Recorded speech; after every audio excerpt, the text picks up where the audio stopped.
Hello and welcome to episode 462, the bonus episode of 462, and we're doing listener questions today. It's the questions, aren't we? Yes. Yes, we are. I'm Gemma. You're just checking. I'm Michael. We are definitely doing listener questions. It's been a while since we've done some listener questions. I think our last one was when we did those festive listener questions, so it's been even longer since we've done proper ones. Yeah. So I'm glad that we've been able to fit this into our schedule again. Thank you, everybody who sent us our questions to answer, because some of the things that you come up with are a lot more creative and interesting than we may have come up with ourselves. And it's nice that we're able to give back to the community that supports us by waffling on about all the sorts of things that you want us to talk about, I suppose. Well, at least two of you do tonight anyway. So our first question tonight comes from listener John, and he would like to know this. Yes. If social media, e.g. Twitter, Yep. had been around from Corrie's conception in 1960, which characters would have been shipped, which actors would have been fan favourites or disliked, and which storylines would have been changed due to fan reaction? Great question, John. I love it. Yeah, this is really cool. There's not anything that I'd considered before either. No, this is like alternate history, was it The Man in the High Castle? Yes, literary reference. I totally If get the that. Nazis won the war and we all had Twitter, That would have been Hitler's first. would have been like, I've got this great idea of one. I don't like, so we're assuming the technology, e.g. phones. It depends, Exists. if we say Twitter exists, then it kind of presumes that lots of other things exist, like phones and internet and, I can't think of actually anything else, but I'm sure there's lots more involved in it also exist. So, I mean, I guess we can maybe gloss over some of those, but maybe also assume, however we want, really, that they exist. That's a fantastic idea. So before we kind of start off with that, I just wanted to talk a little bit about how social media currently enhances our soap viewing experience, or maybe spoils it in some ways. Because, I mean... This honestly is one of the most fascinating, examined questions. I think that people talk a bit about, how technology changes the way that we watch and consume media, because it's clear that once you have access to streaming services and they sort of dump everything all in one go for a series, you have to wait. Apart from Coronation Street, still waiting for all 10,000 episodes. This is what I'm saying. Soaps don't have this, have kind of, I mean, they've become more accessible to more people because of streaming. So we know that if you live in America and Canada, I think you get BritBox, you can watch it faster than you would have done. So we know that that's happened, but soaps in particular have a unique way of interacting with social media. Yeah, and I wasn't particularly doing much on social media before we started the podcast. I mean, I set up Twitter just so that we could run the podcast, and we had our finger on the pulse back in 2012, didn't we? And we thought maybe it'd be useful for us to have a Twitter account to go along with this podcast. So I was on Facebook, because, I'm old like that. And even Instagram, we've only had our Instagram for a couple of years, haven't we? And certain posts that we put out now are a lot more popular on that. But I think Twitter is really the main area that we go to for interacting with other fans of the show and the cast and everything like that. Because, I mean, it's helped us to get into closer contact with some of the actors, and well, the same for everyone, not just us. I mean, not all actors are on it, of course.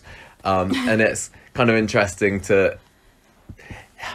does it make a difference to how you view the show, do you think, being able to be so close to the actors? Because, I mean, back in the day, you joined the Coronation Street fan club or went on the magazine or anything, but the actors themselves, I guess, must have felt a lot more untouchable. And I don't know whether the fact that we can interact with so many of them, when I watch the programme, am I thinking more, oh, those are actors now, rather than that's those characters? And for the characters who aren't on social media, or who don't interact, do I think of them as more characters than the actors? Well, the easiest way to work out whether you're thinking of the actor or the character is just to compare the way you think about two different characters. One, so like, say Jack P. Shepherd and Ben Price. Ben Price isn't on Twitter, and Jack P. Shepherd, he doesn't post very much. No, but even Ben's got his the podcast, hasn't he? The Sofa Cinema Club. But there's people like, I don't know, David Nielsen or whatever. I think, is he Roy when I look at him, or do I think David Nielsen? No, I don't. I honestly don't think that they're social media, because all of them have done enough stuff outside of Corrie about Corrie, like documentaries and interviews and things, for me to go, yeah, these are all actors. I still do think sometimes, and I think partly this is, I don't know whether it's more to do with just doing the podcast and being to do with social media, that sometimes when characters make certain decisions on Coronation Street, if I don't like those decisions, or if I think they're acting out of character or whatever, I kind of blame the show writers rather than the characters themselves. You know, I think, well, that's just they're being made to say that rather than that's what the characters are saying themselves, or I don't know. And God, you're getting really sidetracked. Do we think about? Weeds here. Yeah, I know. It's just it's interesting makes me wonder if I think back Michelle. to, if we going back to the original question about if social media had been around in the 60s, would characters like Ina and Elsie and all that be considered? You know, would people see them for their actors? As their actors more than they currently do, because you'd have, you know, Violet Carson tweeting away. I don't know. It's really interesting because a lot of those older characters are, you know, put on such a pedestal and untouchable classics of British TV. Is it because they were so remote? Yeah. Well, I don't know, but what I will say is that to me, the real question is not really so much about the actors and about, you're talking about suspension of disbelief, aren't you? And yeah. And how does social media sort of interfere with that?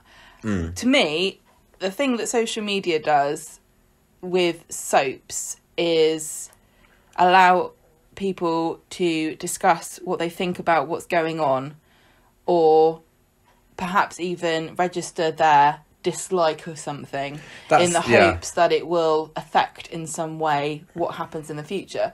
And I think the most notable example of things that have happened like that was with Kana.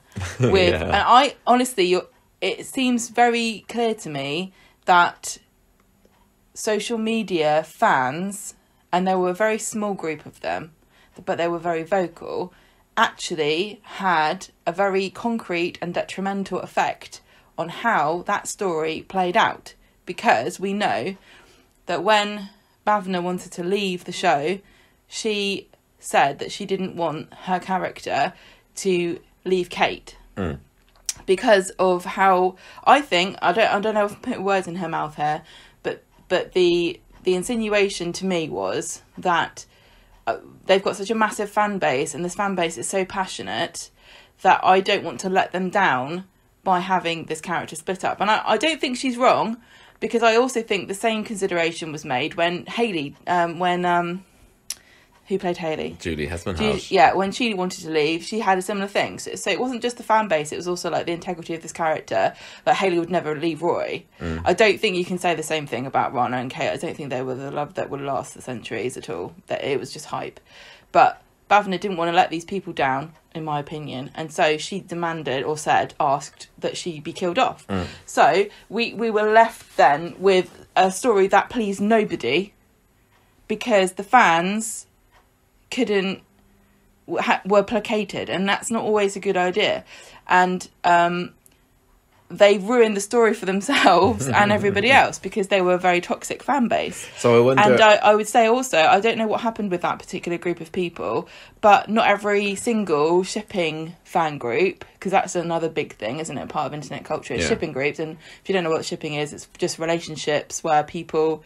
It's short for relationships where you decide about, you really want this couple to be together, or you're happy that they're together, and so you support them as a couple. What does Stan stand for? It's from the song Stan. Oh, is it? Yeah, it just means an obsessive fan.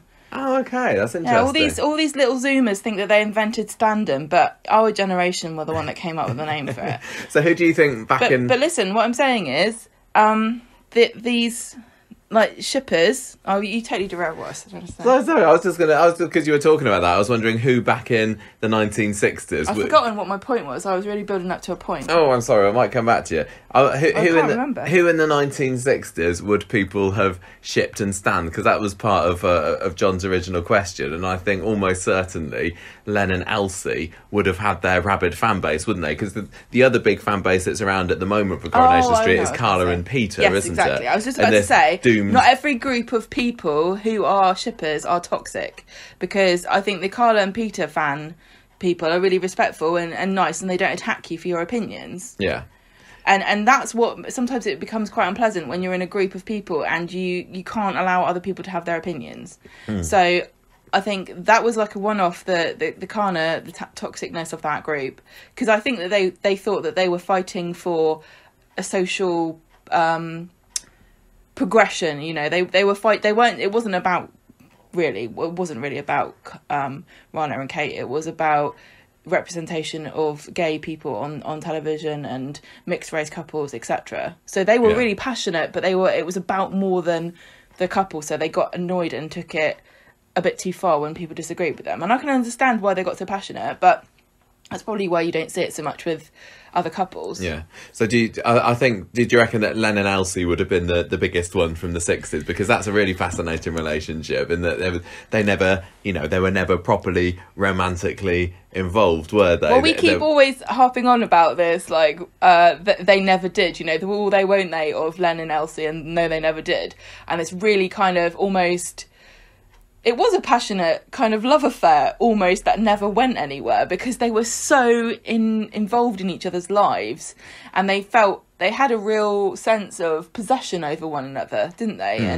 And I think that if we had social media in the 60s, you would have seen Elsie and Len shippers. Oh, absolutely. Every episode. And fan art and everything. But it makes me wonder, would Coronation Street have actually put them together to try and placate the fans? Would they have built it up more than they actually did? Because, you know, that's where the interest is, that's what gets the clicks or the likes or whatever. It's difficult to know how much Coronation Street listens to fan groups. We don't know. I would say it's a bad idea to, because, you know, they say something like, is it 10% of the population is on Twitter? And I don't think that's not even people that regularly post. So know. It's a very small petri dish of public opinion, and it's been really proven in the past to be a completely misleading litmus test of what society thinks. That's why everybody was caught off guard by Brexit and like the Conservatives winning their elections again, and Trump winning his elections, because oftentimes, if you have an unpopular opinion, you're cowed out of voicing it if it goes against the grain on social media. Yeah. So maybe I would have said that the Elsie and Len shippers probably Elsen, yeah, would have been really like hardcore, like into. And if you had said anything like, I don't think they should be together, you probably would have got shouted down, don't you think? Yeah. Because it really did seem to me like, even though I knew that they would never get together, watching it, it really felt like they were going, what do you think? Yeah, I wonder whether some other relationships would have, you know, been latched onto by the social media crowds, like, you know, Harry Hewitt and Concepta Riley, because he dated like a string of girls in 1961 before he ended up proposing to her in Blackpool. So I wonder whether that would have been a little fandom, and people standing for Harry and Concepta to get together. Well, imagine maybe. If that had happened and they had thought, oh yeah, we managed, well, you know, the Conceptary people. Well, whatever it's not a very good hashtag. They got their way, so let's get Elsie and Len together. Yeah, maybe. I wonder whether, what the Emily and Leonard Swindley relationship, whether that have been latched onto. Did people think that was sweet back in the day, or was it doomed from the start, or would people have latched onto it and, you know, pushed for it more? It's really interesting to think, you know, what would have attracted people's attentions and what wouldn't, because you're right what you said about social media being an opportunity to share your views with so many people. Because back in the day, I mean, you could talk to your friends at work about it and talk to your family about it, but this would have been put it out in the world, wouldn't it? And I mean, there's a very real danger of erasing the existence of conversations and interactions between people pre-social media. Before social media existed, believe it or not, you could still get your opinion out there, and people still had discussions about things, but it was in a very different way. So you would have had magazines would have played a bigger role. People's opinions in magazines. Just a lot more immediate with social media, isn't it? And writing letters to the editor and stuff like that would have taken place. Yeah. So who do you think, on the cast? And also, can I just say, Coronation Street would have been able to judge people's opinions by the amount of letters they wrote in. Yes. Because people did that a lot more back in the old days. They sent fan letters, they sent, baby grows when people had a baby. Well, that's interesting, because would that have happened quite so much with social media? Because what I was saying earlier about, people, these days seem much more aware of the fact that, it's not real and it's just actors. Would fewer, like I said, baby grows or whatever be sent in because that Valerie Barlow isn't actually pregnant with twins, it's just Anne Reid. I don't know. Well, this is the thing that you were sort of saying about how do people interact with actors back in the day, and they're very remote and stuff, but we know that they did a lot more public appearances, I think, judging from what I've read and from biographies and autobiographies and interviews. I think they did a lot more appearances and open things. They were more celebrity-esque back in the very early days. One of the big examples, the famous examples, is Violet Carson going to switch on the Blackpool Lights in 1961 as well. And there she glammed herself right up, not to look like Ina, so that she was making a statement saying, I am not my character. Yeah, but almost every example that, say for example, Pat Phoenix writes about in her autobiographies about fans coming up to her and talking to her, they almost always talk to her as if she was Elsie.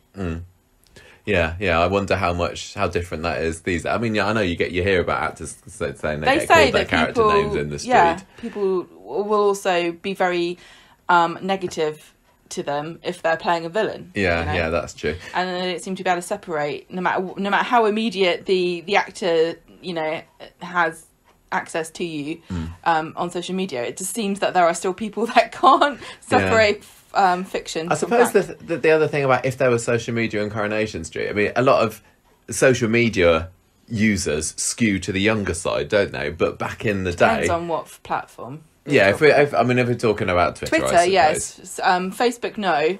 Facebook's an older crowd. Yeah, but would the fact that the cast back in the 1960s were so old, compared to nowadays, would it mean that a lot of them actually weren't on Twitter? I mean, you'd have maybe Philip Lowry might have been on Twitter, William Roach, the young uns back then. I really think that Pat Phoenix would have been on Twitter, and I think she would have been getting herself in trouble all the time. I bet she would. With hot takes on things and stuff that she shouldn't have said. Yeah. Getting into dramas, getting snitty with people. And it would have taken away the mystique of Elsie, wouldn't it, a little bit? Maybe. I mean, obviously the main young character back then was Lucille Hewitt, played by Jennifer Moss, so it's almost like she'd be flying the lone flag. But equally, would Coronation Street have brought in more younger characters earlier into Coronation Street? Because it was decades until they had lots of younger characters. I mean, it was 10 years or so until they brought the Flemings in, wasn't it? And they didn't even last. No, I know. Would they have tried to get the youth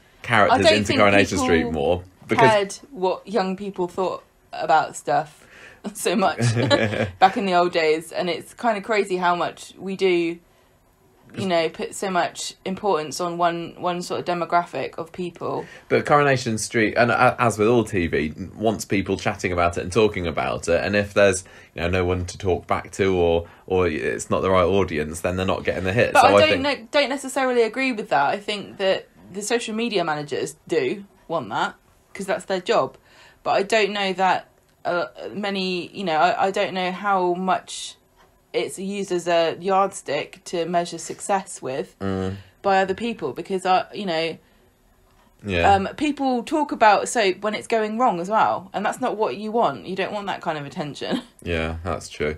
I was thinking about as well some stories or issues that might have caught the attention of the 1960s social media and kind of any hashtags and things that were going there. And I think that one that would have really, really flared up on social media would be #Save Martha. Martha Longhurst dying in the snug. I mean, that was one of the most controversial things that ever happened in early Coronation Street, wasn't it? And the producer there comes in, axes her. The cast didn't like the idea. They were up in arms. Peter Armitage pausing before Yeah. he says that she's dead, just in case they someone want to make says a cut. last minute retrieve. And I would have That was loved to have crazy. seen the social media furore when Martha popped her clogs. I don't know how publicised in advance This these is what I things was were, about to say. because What the other was thing with spoilers, social yeah. media, it feeds into the spoiler culture that we're now in, Mm-hmm. and social media is great, but you get it's much harder now to avoid spoilers. And Yeah, back in the day, it feels to me like, and I don't know, maybe people who are listening to this who are watched soaps back in the 60s and 70s, were you more sheltered from spoilers? Would You'd have to social- seek them out a bit more, I would have thought. Yeah, whereas with social media, it's just like a constant barrage. You know, Now- scrolling through Twitter. Oh, there's such and such. We're rewatching Lost at the moment. Mm. And I would say, I don't remember how prevalent social media was when Lost first came out. It couldn't have been, because I think Facebook it wasn't was- even until 2007 or so, and Lost was predated that by 2 or 3 years. But before social media, believe it or not, children, we used to talk to each other on the internet in different ways. So you'd have blogs, but you'd also have message boards. And message boards have been around since the beginning of the Well, internet. see our recent episode on we look back at Coronation Street websites since 20 years ago. And I'm going to tell you, in my opinion, the internet sort of ruined Lost for lots of people, because it was so heavily focused on trying to work Theorised, out yeah. what and theorising things and trying to work stuff out and talking through so many different ideas that I think the people who made Lost admitted they didn't know how it was going to end. And then they kept seeing all these theories and changing their mind. And I would say that the internet contributed both to the popularity and to the failure of Lost overall as a television show. So how might that have affected Coronation Street back in the day? Because that Lost was Well- all about mysteries. And there weren't Coronation Street has No, never been much of a mystery But I'm show. going to say also to you that other mysteries in Coronation Street have been ruined by discussion on social media. Yeah, that's and we've, true, We've that's true. contributed to this. I'm not going to say we're not innocent at all. We've added to this. We've added fuel to this fire because you can't help yourself. When you're so invested in the show and it presents you with a mystery, you're going to go through. It's like outsourcing the work to thousands of people across the globe. It's like what that thing about 1,000 monkeys with 1,000 typewriters. Eventually, someone's going to hit upon the solution to the mystery, and you will come across it somewhere if you're seeking out information or trying to discuss it. Yeah. So, has social media seen the end of television event mystery? Yeah, I wonder. think so. I mean, I don't. I'm trying to think of mysteries that Coronation Street had back then, and that there was that poison pen thing, wasn't there, which led to the confrontation with Ina and Elsie. Would there have been a hashtag who wrote the poison pen? That And was I- really interesting I- because nobody. I don't even know who wrote it Yeah, in exactly. I can't remember who. It was irrelevant in the end. It was, but would Coronation Street have taken some stories that were like light mysteries back then And really hype them up? Yeah, really, really hype them. That would have to been a try great and idea. catch the attention of the social media. Would there have been, a lineup on social media of suspects for Ina's poison? No, it was Elsie's, wasn't it? Poison pen letters. Yeah, she got written a letter saying that. Yeah, she she was accused it as being she said it was Ina. And some other stories that were around back then. Like, I mean, I know that 1964 was a particularly... It wasn't a low year in Coronation Street's history, but it was the first year-on-year drop that they saw in the ratings. So would Coronation Street have, bigged up some of the big stories there to try and create more of a to-do on social media? Like, what they actually did then was make Number 7 collapse, partly to try and get people talking about Coronation Street again, and partly because they had too many empty houses. So with some of the big events there have been blown up more. People like stories like that was also when David and Irma were going out as well, and would Coronation Street have tried to have pushed hashtag Diverma or whatever, because they were quite a sweet couple, weren't they? Yeah.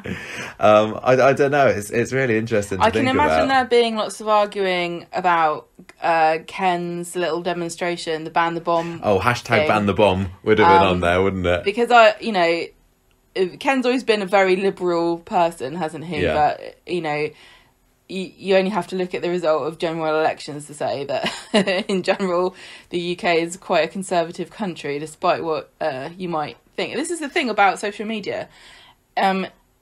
You really get a very different impression about what people's what the public opinion is on stuff from looking at it, because it does tend to skew younger and more liberal.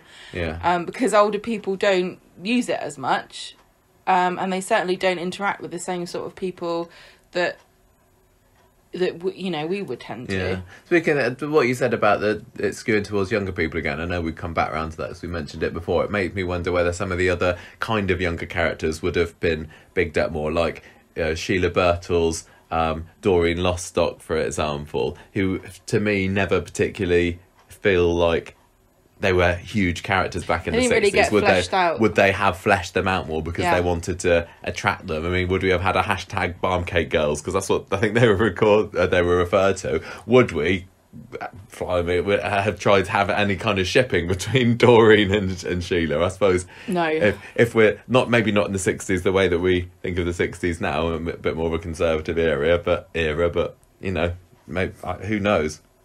Look, I'm going to say this: people really do not get how quickly, I guess, unless you're gay yourself, how quickly this acceptance of homosexuality has been in pop culture, current culture. It's like happened very swiftly, which is great. I'm not going to criticise it, but you're still left with decades of it not being accepted at all. Yeah.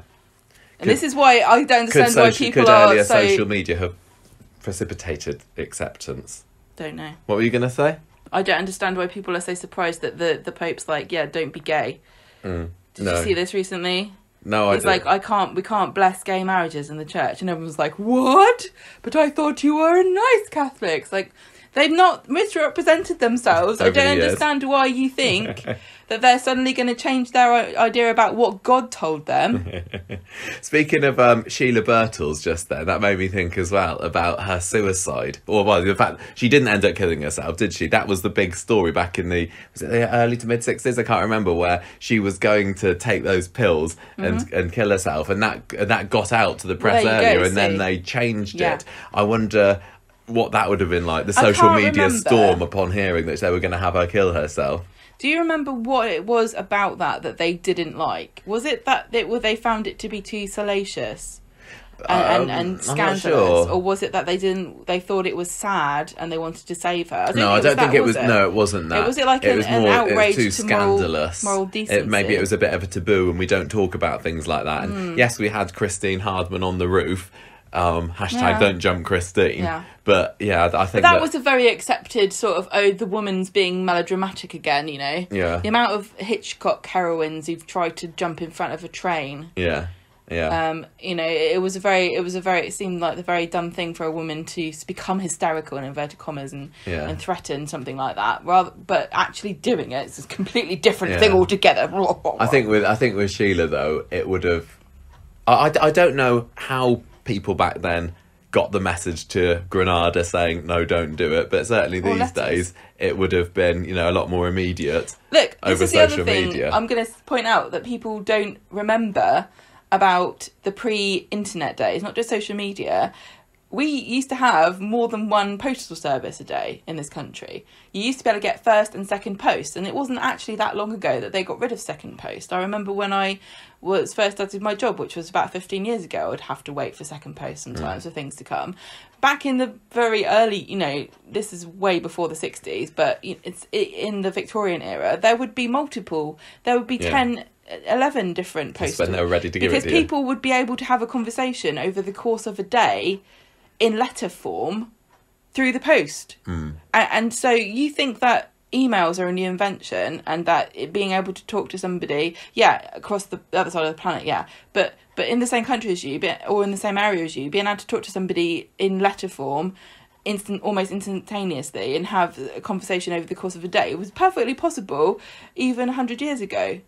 So people really are very forgetful about what the technology used to afford us back in the day. We think it's all a modern invention, you know. Yeah, so we say that social media gives instant feedback, but you know there were ways and means of doing that. They would have been able to write, you know, it doesn't really have much to do with what I just said about how would people communicate to Coronation Street that they didn't like this. But it's not like the same as today where you write a letter and just God hope pray that it gets delivered.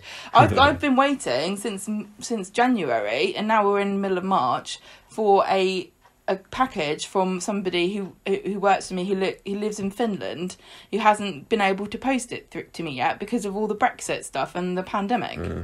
So speaking about instantaneous feedback, I'd be interested to see how the fact that, I mean, for the first however long it was, 3 or 4 months worth of Coronation Street, every other episode was broadcast live, because another good thing about social media now is that it encourages live TV viewing, doesn't it? Yeah. Because back in, you know, the 90s, early 2000s or whatever, people maybe would set it to record and watch it more. And I know that obviously catch-up TV is massive now, but I mean, for us, we do try and watch it live, as close to live as much as we can now, just so that people don't spoil things for us over social media, and it's good to get involved in the conversation. And I wonder what it'd be like, what it would have been like if every other episode was broadcast live, because I guess that on the small times when they do live broadcasts of Coronation Street or other soaps at the moment, the actors and the production crew and everything are getting, as they're going, the instant reactions to it. That's really funny. Would that have affected anything? See, we said before about, what kind of gimmicks would you like for the 60th anniversary? And we said things like, you know, internet polls telling people what to do. It would be quite funny if that was a regular thing, that you could choose your own adventure. Yeah. The other thing really is that in the 60s you would have watched it when it was on, because you couldn't record it. Yeah, exactly. Yeah, you couldn't record it. And I assume that if you've got the technology, I guess we're going to have to divorce it from that, because if you've got the technology for social media, it doesn't necessarily mean that you can. Otherwise, you got a video recorder. Completely change everything. Yeah. A couple of other ideas that I had just before we move on to the next question. I definitely think that social media Coronation Street would have not taken advantage.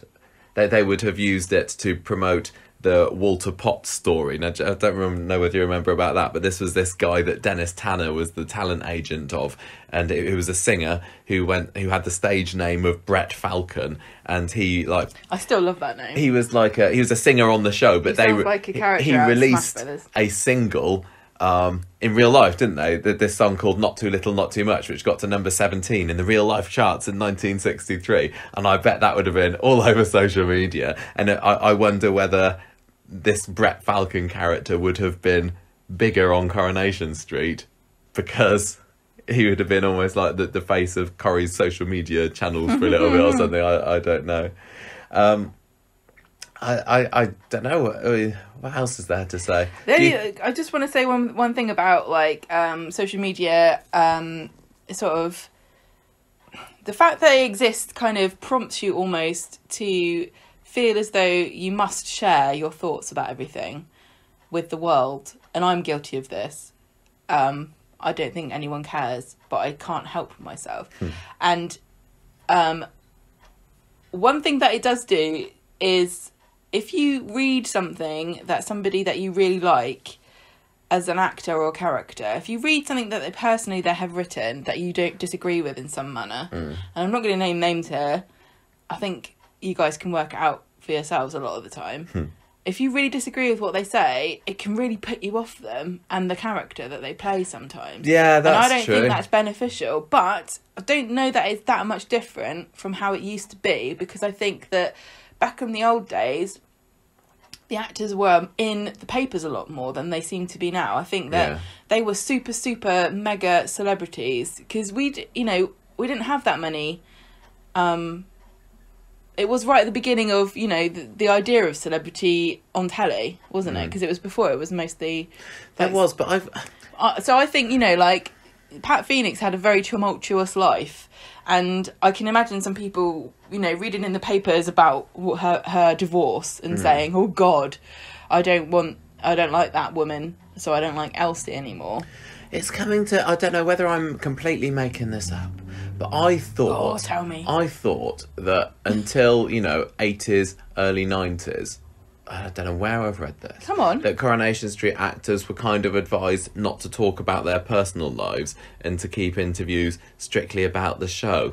Does that ring any bells for you? I don't know where I think I've read this from, but having social media would negate that completely. Yeah, completely, because that's all about, you know, the photographs of this is what the inside of so-and-so's kitchen looks like. Yeah. But, you know, who does that serve? It doesn't serve the individual actors at all. It's only beneficial to Coronation Street and ITV because, you know, once you're out of the show, you can do what you like. But if you haven't built a brand for yourself, you're going to perhaps struggle. It depends on what you want out of life, obviously. But people have built social media, you know, careers out of social media presence. And Coronation Street still does stifle that to some extent because you're not really supposed to use your social media for commercial gain if you're in Coronation Street. No, there was a big thing a few years ago, wasn't there, about don't promote products. You're not allowed to. And then they were told that it was okay, but they had to get Coronation Street's permission first, and it couldn't clash with, you know, Corrie sponsors or anything like that. Because wasn't there a thing where Jack P. Shepherd allegedly got in trouble for promoting that? I don't know. That hair thing that he does. Well, I don't know, but we also have very strict rules in this country that other countries don't have, where you have to declare if you're been given in any form any kind of compensation, including the product itself, for the purpose of posting. So if somebody says, "Here you go, here's a Coke," you can't just say, "Oh, Gemma gave me this Coke." You'd have to say #ad. You'd have to. Yeah. Because if I was giving you a Coke to bribe you to like my podcast, do you see what I mean? Yeah. Well, I don't think that's true, but you know, you do have to if you're promoting something, even if it was just a free product. Yeah. Finally, before we move on, we haven't really talked about. But nobody does, by the way. We haven't talked about how social media might have been integrated actually into the show itself. We said about how social media might have affected viewers' interactions with the show, but would they have had stories about social media? Would Lucille Hewitt have been targeted by an online pedo or something, or would she have been distracted by her phone that time that her baby brother Christopher got snatched, and that was the reason why he was taken away? Would Annie and Jack have struggled with her ideas coming from the youth culture and everything that she got online? I don't know. What other sort of social media related... I don't think Coronation Street does it very much, do they? I mean, they talk about... I suppose we had that thing... I mean, I suppose Asha's storyline recently was all to do with social media and the pictures of her spreading quickly. I wonder whether that would have been included on the show more. I expect that maybe, you know, Dennis's talent agency would have been all about spreading the word online. And then later Alec Gilroy. Wouldn't he? And like, I've got like a really good engagement on this post. Yeah. Because it's got Lucille's pants in it. Yeah.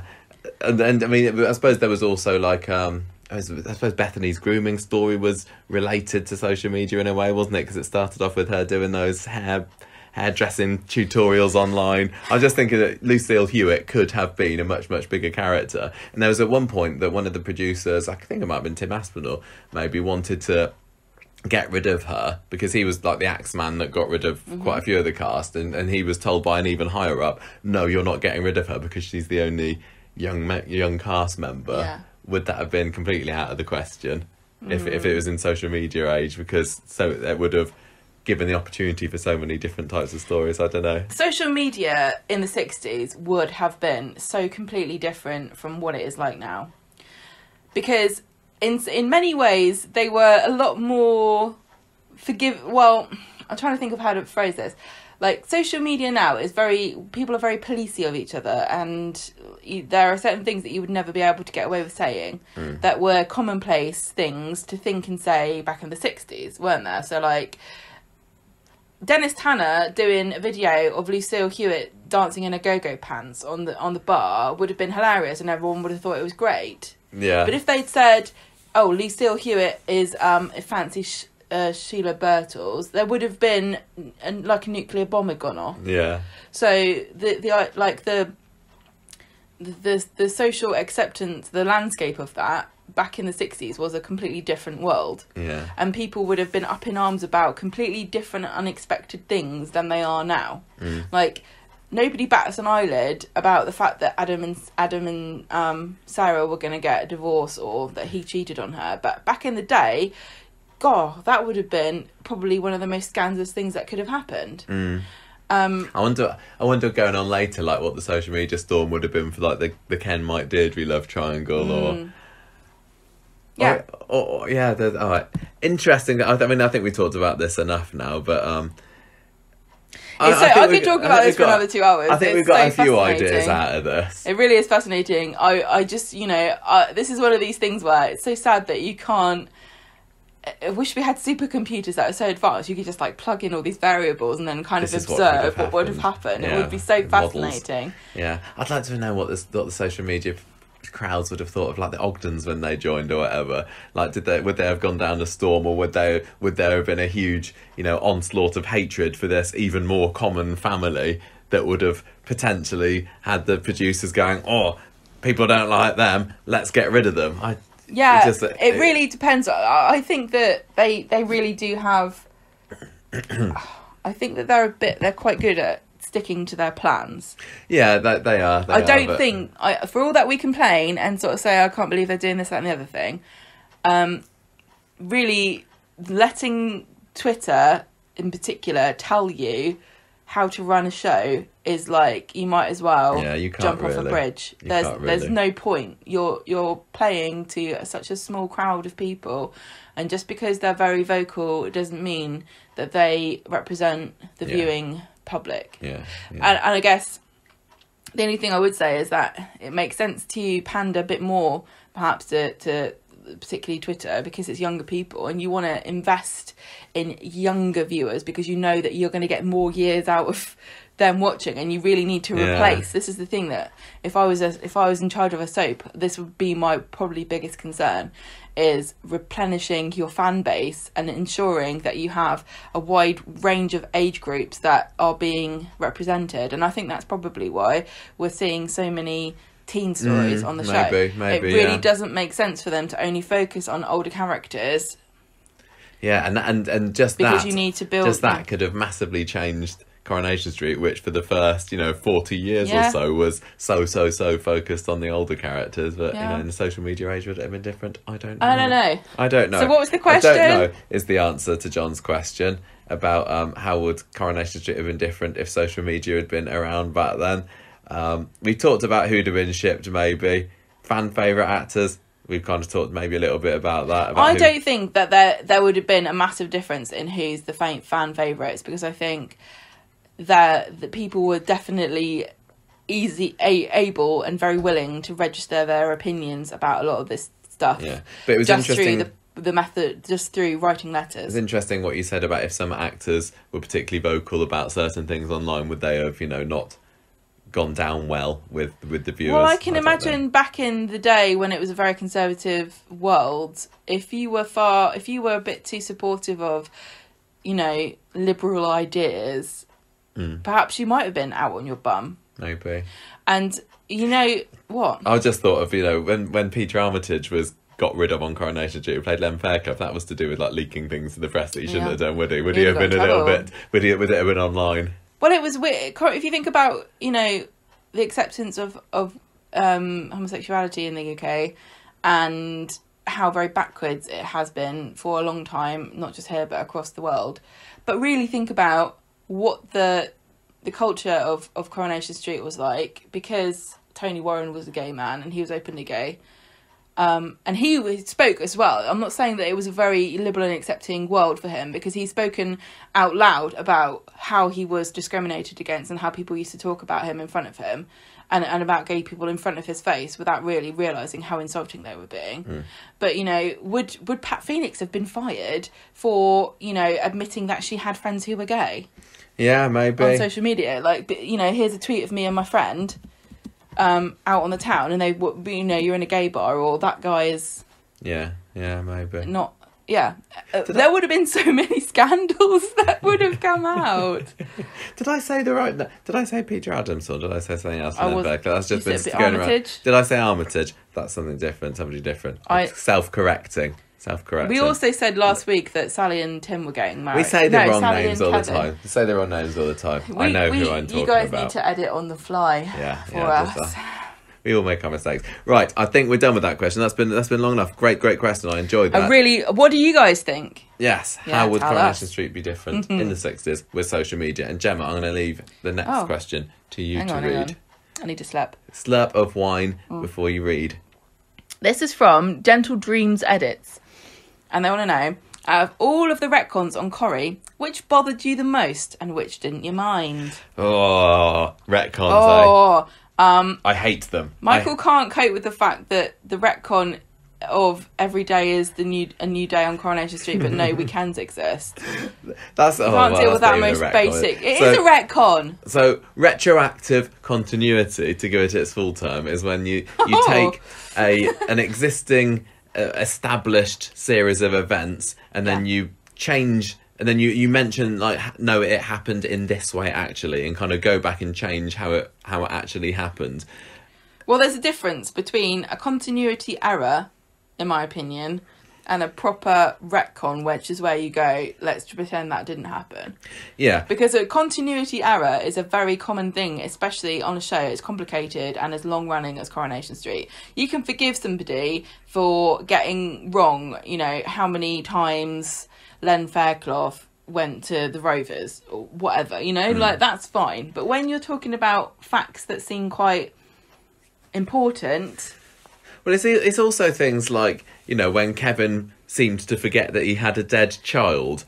To me, that doesn't. Some people was kind of screaming retcon there. That is more of a mistake. But a retcon is more something like, delving back further into Coronation Street's history, Ivy Brennan's backstory, for example, because when she first came into the show and Lynn Perry wasn't one of the main actors on the programme, the character of Ivy supposedly had this husband called Arthur, I think, and at some point he was called Wilf, maybe, and then he was called Jack, and in 1975 Jack, Ivy's husband, even appeared on the show, and it was just the episodes before the Mark Britton warehouse fire. Right. And it wasn't too long after that, I think, that Ivy started growing in popularity. And when in 1979 they properly wanted to make her a regular role, this is when she was given the husband Bert and a son Brian, and it had literally been stated beforehand she hasn't had kids. And yeah, we'd seen this other husband, but literally called Jack. Yeah, called Jack, and what's the purpose of this? And they didn't want her husband to be called Jack because by that point it had been established that Vera's husband was called Jack, so we couldn't have two Jacks. I'll accept but it was a then. different character, it was a different personality, a different actor, completely and utterly different. That is what I would say call a retcon. And the thing is, they're often forgivable. Like, I can kind of see why, They went, oh, this character's going to work better with this husband and a son. I don't know what's worse, just, saying, no, we're retconning that, or trying to explain a way around it. to make, in some contrived manner, to say, well, yeah, that person was her husband, but she's since, he died. He died, and now she had a concussion and she's forgotten all about him. I mean, that then you could explain it, couldn't you? But actually, that would just seem a bit silly. It seems weird also to sort of invent random people for, like, I assume these were throwaway lines. So sometimes there were, but the fact, like I said, that this Jack, Ivy's husband, actually made an appearance on the show for a few episodes, you can't. Weird. I know, just write that out. Wasn't it just like because he was coming to a wedding with her or something? No, I don't think. I think he was sitting in the Rovers. I can't remember. Weird, isn't it? It's like, what's the purpose of him then? Yeah, I don't know. Sometimes as well that there were retcons to facilitate a character's exit, like Florrie Linley. She was always supposed to be a married woman who she was a widow, that's right. And then when they wanted to get rid of her, they brought this husband back to life, and they retconned it to make it same like she was actually just estranged from her husband. I think that they made out that she said that he was dead. See, I can't remember now. I don't know. I think they got away with this because I think they were like, she just didn't want to answer questions. Which, if okay. I lived on Coronation Street, the first person I met was Ina Sharples, I think I'd lie about a few of the details of my life, especially if I was doing something naughty like running off without my husband. Back in those days, oh dear. There was also back then the Ogdens, who were supposed to have had like 4 children, I think, and Yeah, I remember and then that. in the end there were just the 2 of them, Yeah. because they were going to have an episode where they all 4 of them moved into number 13, weren't they? And that one summer of '63, was it? And then there were a couple of episodes that were written but not filmed, and I can't remember the details about why that happened. And that was going to be when all 4 of the kids were going to move in with Stan and Hilda, and then next time they come, there's only Trevor and Irma, or was it Frida she was called back then? That's not right, got it, I think. So it's funny also, like, this is completely aside, but I still think of Hilda as a new character. She came in like 63. yeah, I know, totally. I'm still She missed the initial rush, she's didn't a new she? character.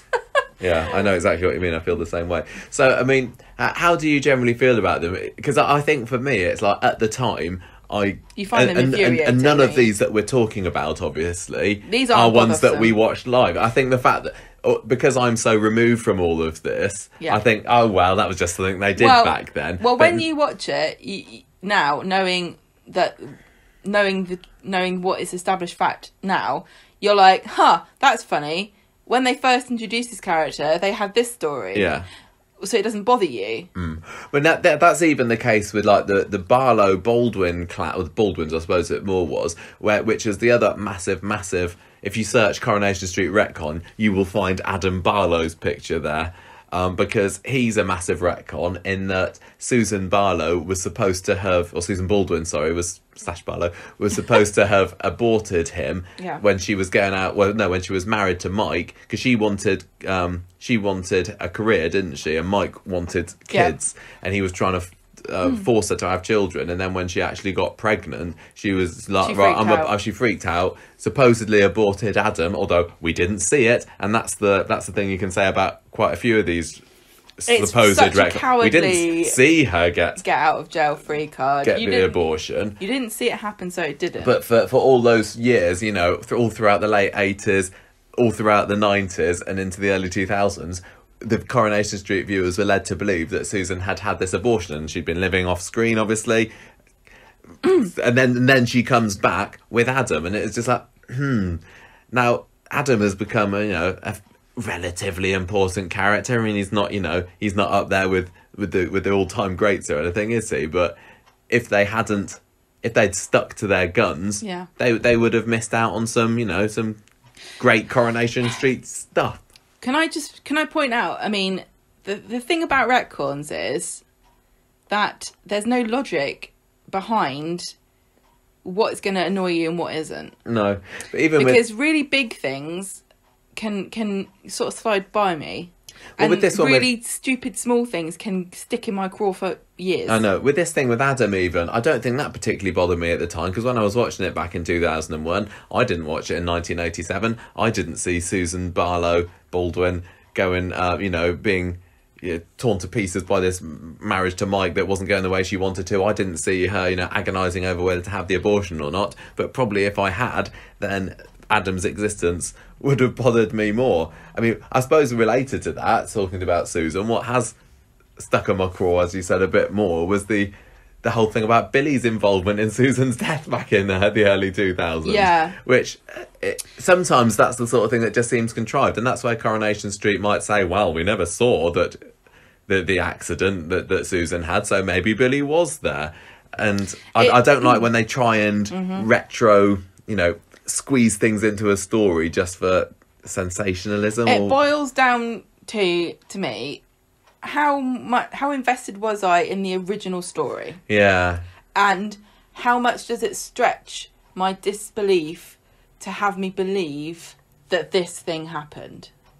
How much are you expected to disregard to believe that Billy took a job coincidentally in the same area as the family of the woman that he was involved in the death of, without realising that he was involved in it?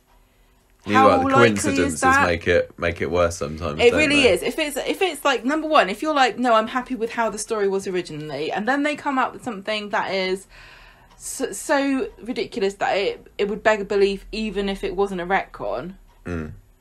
If you combine those together, it becomes harder to swallow. Like the Jim and Liz and Hannah story, which is probably one of the most notoriously bad retcons of modern history, right? Well, it was a teased retcon, wasn't it? We were led to believe offline, off screen or whatever, Offline.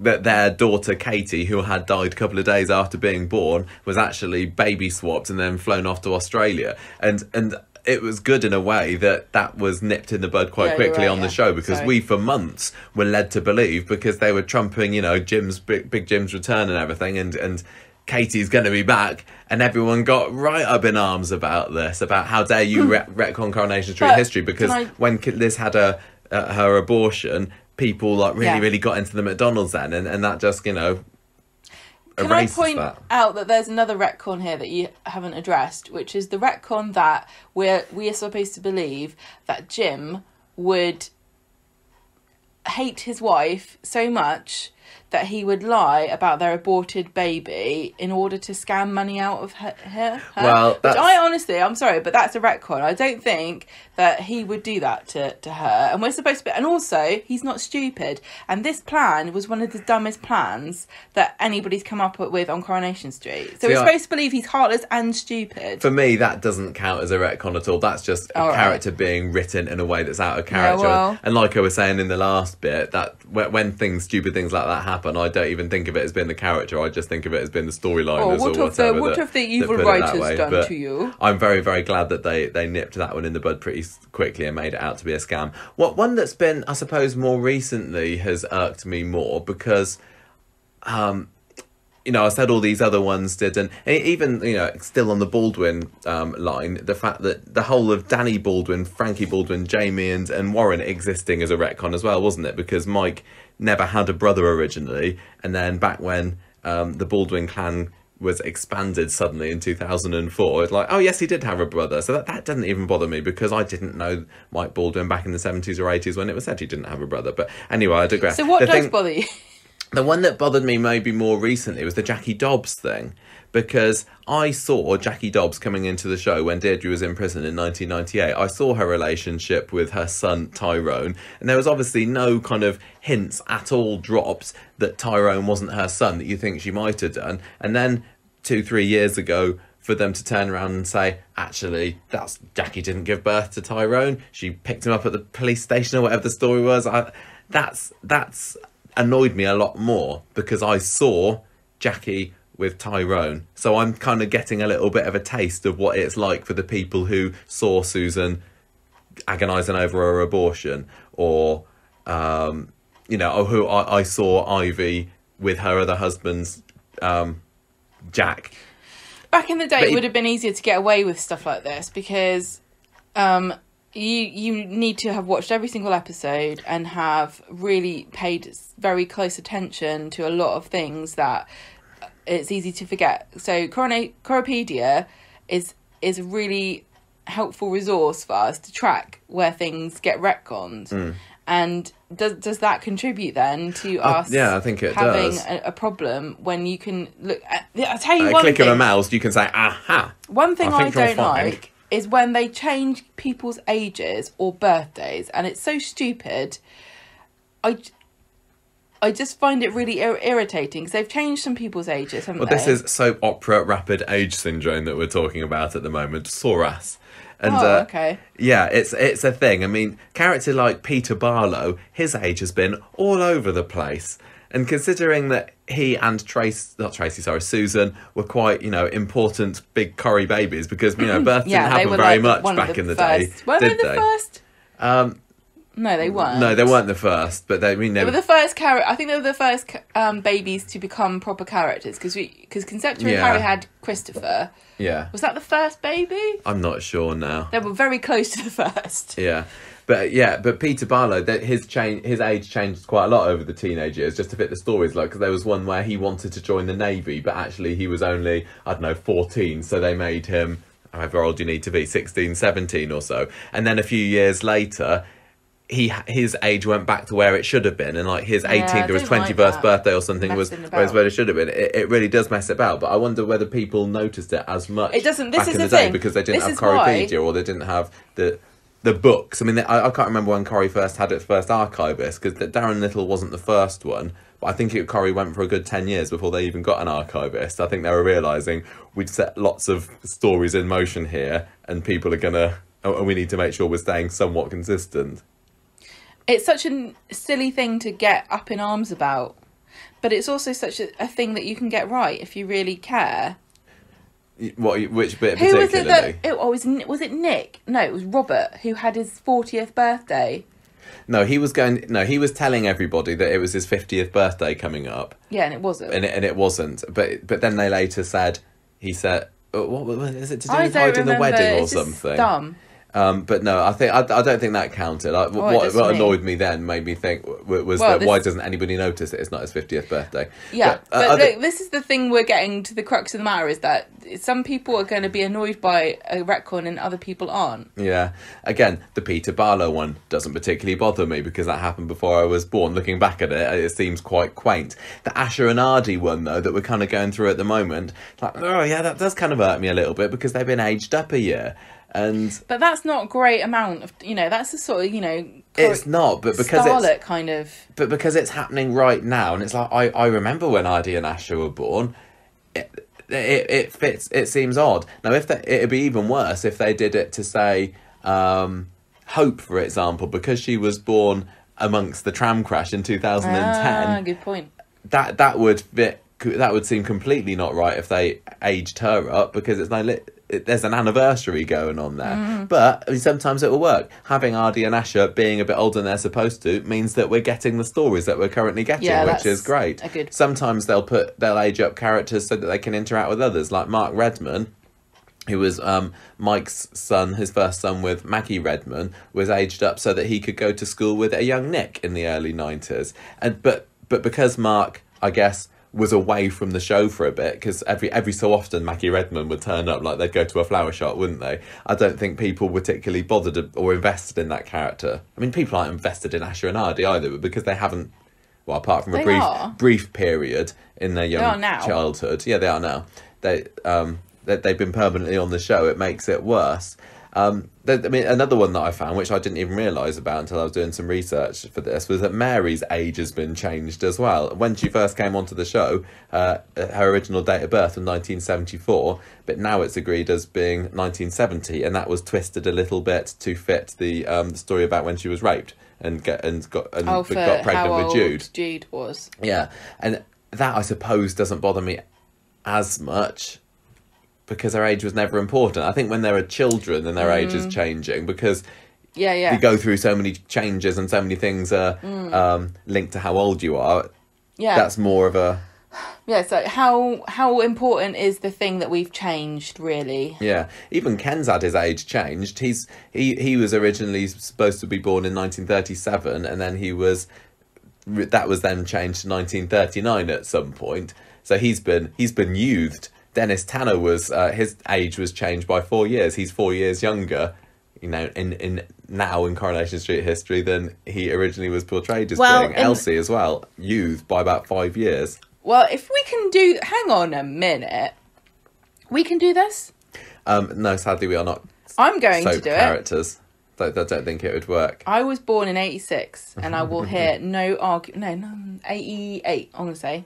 Right, something else that bothers me to do with retconning, and again, some people would say this isn't retconning, and it's not technically, is the whole so-and-so is already married, or so-and-so has got a secret child coming out of the woodwork. And it's a case of, well, we didn't see it, so therefore. So I'm thinking of I'm going to say, I just watched White House Farm, which is a Netflix show, and it's based on a true story about a guy who murdered or allegedly murdered his family. Yeah. And his girlfriend helped him and knew the truth. And they're talking, I've just watched the final episode, and they're talking to her, and she says, I never lied, I just omitted to tell you some of the details. So when Beth turns up and says, oh yeah, I never actually got divorced from Craig's dad, it's like, that to me irks me more, because it's just been in some ways, because it's just been thrown in to cause a little bit of drama, or the fact that Tim was married to this Charlie woman.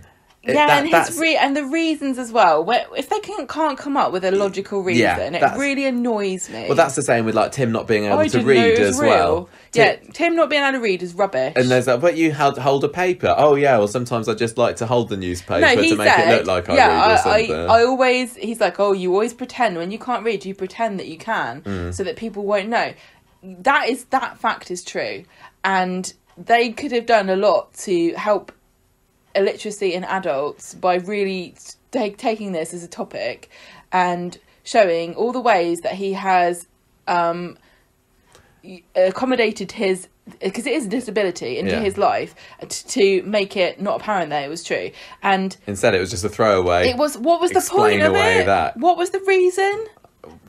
Why did he not be able to? What was the purpose, so that Sally could teach him to read? Something like that. So to cause friction between him and Sally and Anna Windass, I think. Because the first time we ever heard of Tim, he was writing emails to Faye. Oh, my friend did it for me. Oh, get lost. When you start making those changes and then making stupid excuses, then that just highlights it and make it stupid. It does. And then you get your throwaway lines like Tracy saying that she's had her lesbian experiences in prison, and that explains the scandalous waking up next to Paula last New Year. That to me was disrespectful to prisoners, to lesbians, to bisexuals, to straight people. I thought that whole thing was incredibly offensive. What did you think of Sharif having his 7-year affair? Because that was another one that was like, well, we did, yeah, exactly. That annoyed me at the time as well. But with most of these, I've kind of got over it quickly, and I think that's what Coronation Street and other soaps, because that's obviously not the only one that does this. I mean, for heaven's sake, EastEnders brought back Dirty Den from the dead, and at least we've not had anything like that in Coronation Street. But I think Coronation Street hopes that people will quickly get over it, and I think I do.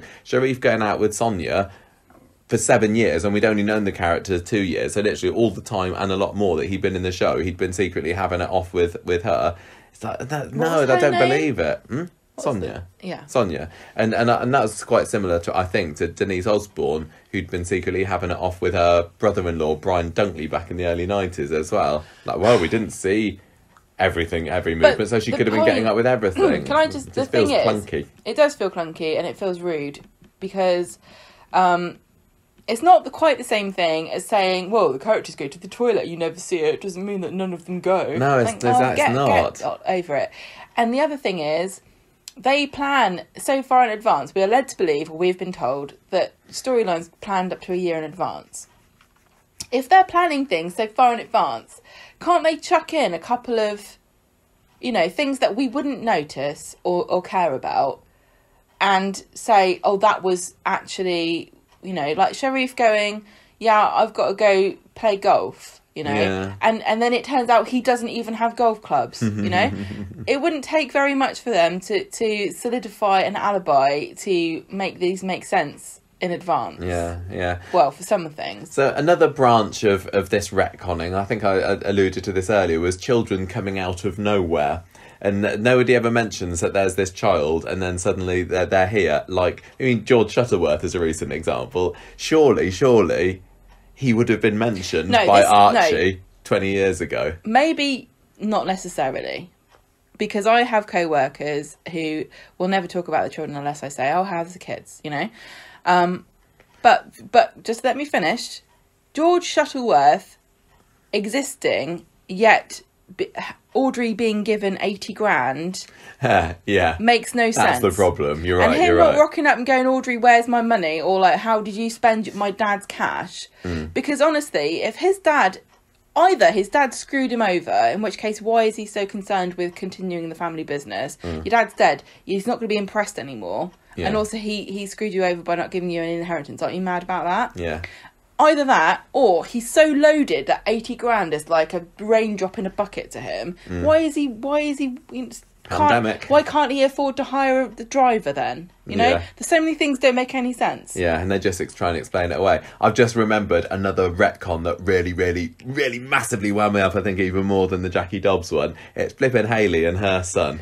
That was horrible. That was massive mistake. And the fact that they even brought him back when she was, you know, months away from death, That they was should. silly. I would have perfectly happily let Corrie bury that. It But overrated the pudding because we didn't need extra trauma on top of the fact that Hayley, a beloved character, was dying. Yeah, but we didn't need that. A few years before, I can't remember how long before she died, this son came out of the woodwork. That really kind of was like, because the whole one of the big things in early days of Hayley and Roy's relationship was them saying, oh, they were the first, you know, romantic relations that they'd ever had, and oh, I'm as pure as the driven snow. You or mean thin sexual, thing. not romantic. Yeah. Let's be frank. Yeah.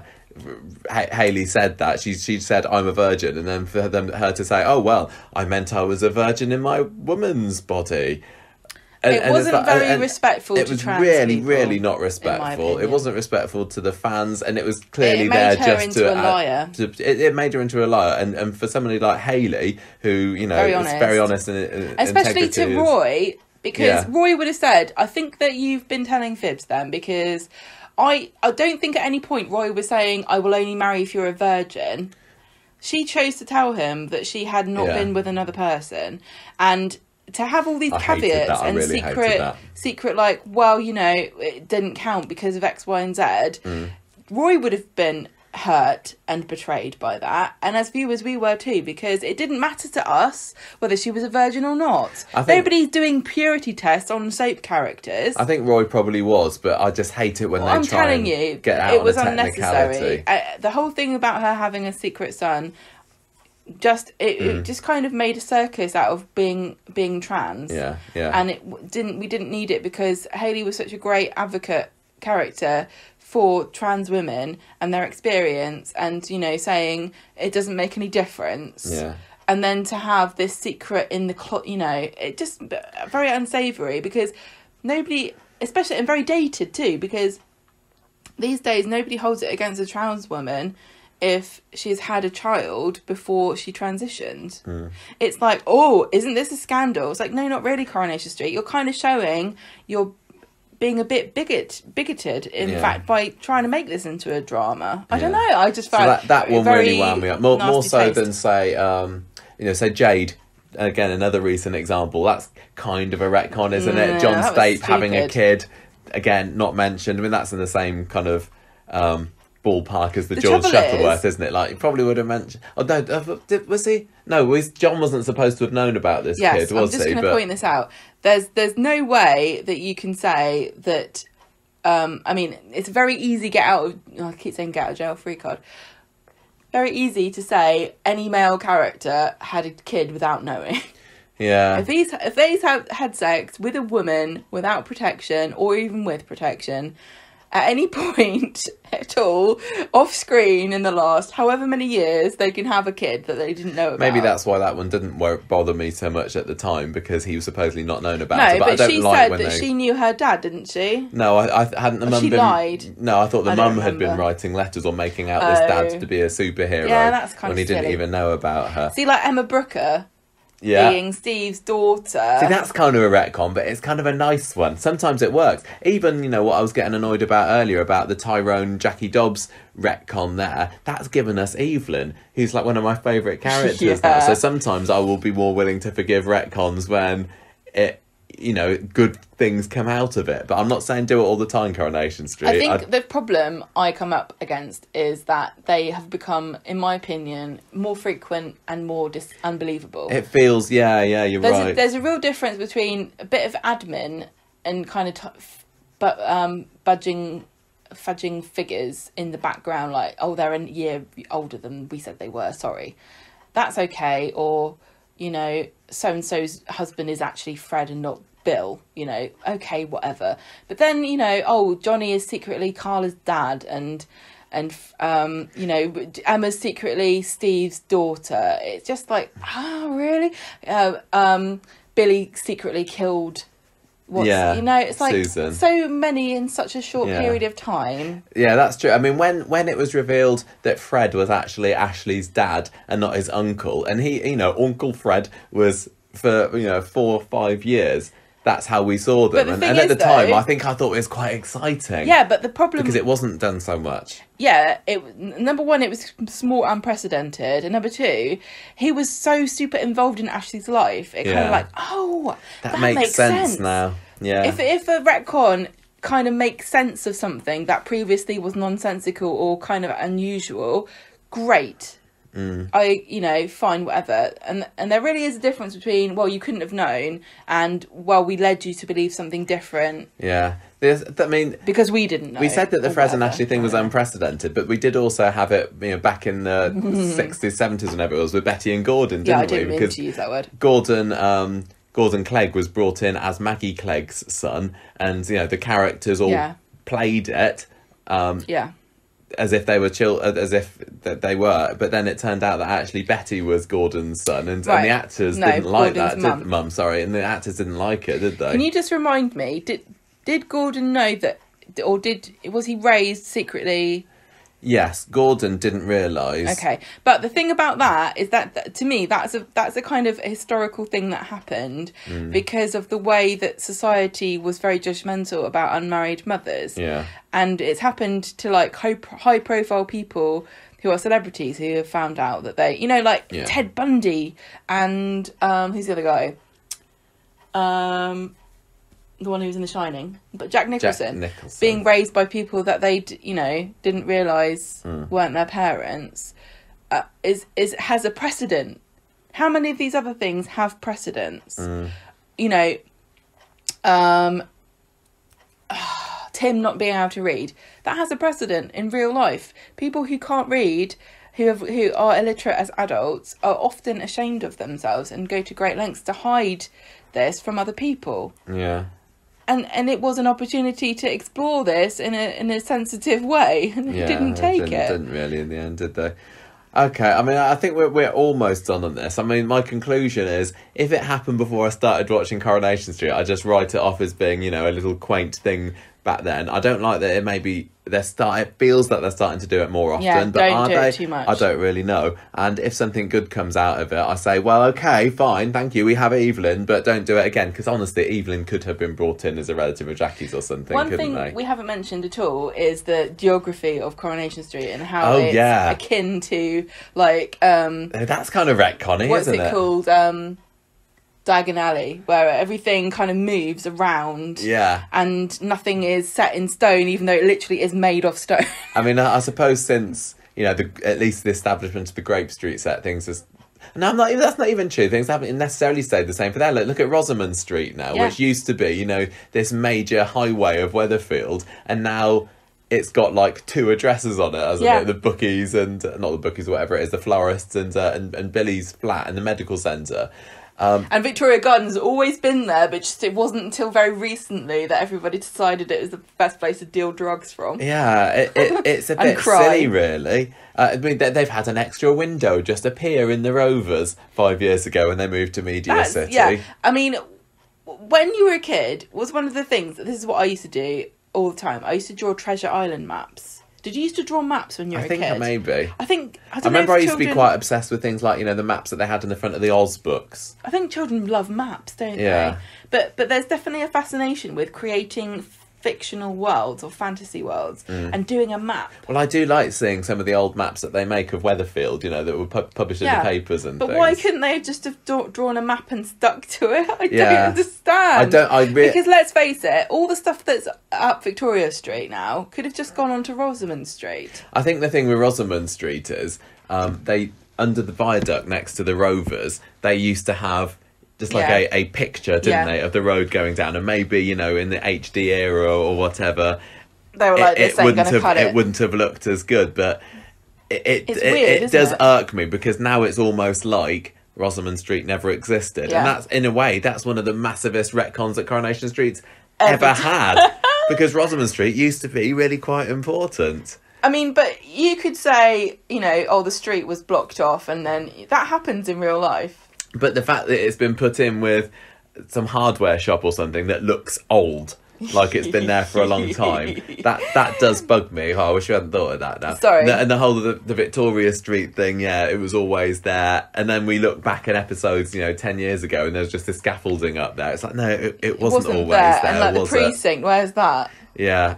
It's sometimes weird, it's just honestly. best not to think about things like that. It's because it suspends your disbelief and it makes you realise that you're not watching a real That's it, world. isn't it? When things like that happen, it takes you away from it. Because and with what's soaps, the reason? Yeah, you need that. You need it to feel real because it's on in Immersive. your TV. 3 What's the days a point? week. You've been Why are following you the life invested stories if of it's not this. real? Exactly. Yeah. So like the reason why Victoria Street is like it is, and the reason why Rosamund Street is so short, is because literally the physical area that the set is in now accommodates only that setup. And so if you know that, then you know why Rosamund Street has been chopped up, and then you're like, yeah, this is all just lies. It's a throne of lies. I'm wasting my life on this. What am I fiction. doing? I just spent an hour and 20 minutes talking about something that's not real. Why? Yeah. But at the end of the day, Let's put it like this, right? 60 years of a show with hundreds of characters, There's a lot to thousands keep of track of. storylines. I think, honestly, they've done a pretty good job of keeping things consistent. They've kind of, I think the thing is, there's a certain social contract that you enter into when you watch a soap. They're going to tell you stuff that makes sense, and they're not going to push your disbelief too far. When they kind of break that a little bit, you have a right to feel annoyed because you're investing your time and your energy into something, and they're not even keeping it, within the realms of possibility. So when they do it, you are right. You have a right to be mad about it if that's how you feel. But the amount of times they could have done it and they haven't, I think they've had the track record's pretty good. I mean, it could be a lot worse. American soaps, where children literally will jump from being 5 to 15 over the course of a year or whatever, or they just rewrite anything for sensationalism. Or they make it like the devil is real. Yeah, I don't know how people can, watch that and with any semblance of investment in the fact that it could be real. I'm glad that Corrie doesn't do that, and I hope that, we've said it's maybe been getting worse recently, but to be honest, it might be just the fact that we've been focusing on it and analysing it more recently because, we've had a podcast. No, I really think that there have been a bit more. Yeah, so they just need to be careful. As long as it doesn't get any worse than it is, it's tolerable at the current levels. Some irk me more than others if it's to do with characters that I feel particularly invested in, and if I saw live, for want of a better word, if you saw it happen original in version real time. of it. But at the end of the day, I will often just forget about it quickly. I'll be angry at the time, and then other things will happen, and I'll move on. And I guess that's what they're banking on. Yeah, those sneaky sneaks. Yeah. So there we go. That's our character. What was it? List the questions. Thank you very much to our 2 questioners, yes, John. Thank you very much, John, and Gentle Dreams Edit. Yes. If you have any more questions that you would like to ask us, please feel free to email us at conversationstreet@gmail.com. That's the best place. Just put listener question in the subject header, and we will add it to our list of questions. We do have a list, and we are going to work through them. We've got a list. We've got a document on our computer called Reader Questions, because I called it that at the beginning instead of listener questions, and I just haven't changed it since. And that's quite quaint. What can we do? We can't wreck on it. So no, we can't. So yeah, thank you very much for listening, and we hope that you have a good week. Yes. Bye.